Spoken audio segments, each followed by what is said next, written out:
विख्यात भारत के महान मनीषी संत हम लोग के पूज्य सदगुरुदेव भगवान श्री लक्ष्मी प्रपन्न जी और स्वामी जी महाराज का आगमन कल दिनांक 5 दिसंबर 2025 को 11 बजे के लगभग होने वाला है और 6 तारीख से यहाँ पर लक्ष्मी नारायण महायज्ञ का भव्य और दिव्य आयोजन है।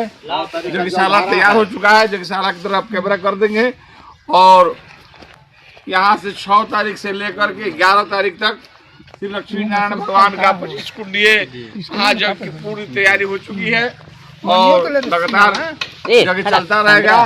प्रसाद वितरण भंडारा लगातार चलते रहेगा।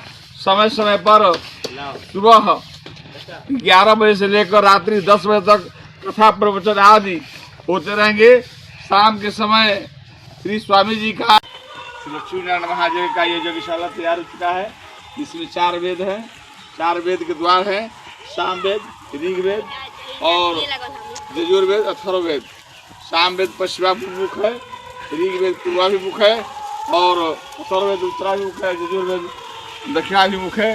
इस प्रकार इसमें 33 कोटि के देवता के साथ सबसे प्रधान वेदी पर लक्ष्मी नारायण भगवान का विराजमान होंगे और हवनात्मक यज्ञ दिनांक 7 दिसंबर 2025 को अग्नि मंथन मंडप प्रवेश के साथ यज्ञ आरंभ हो जाएगा। जय श्री नारायण।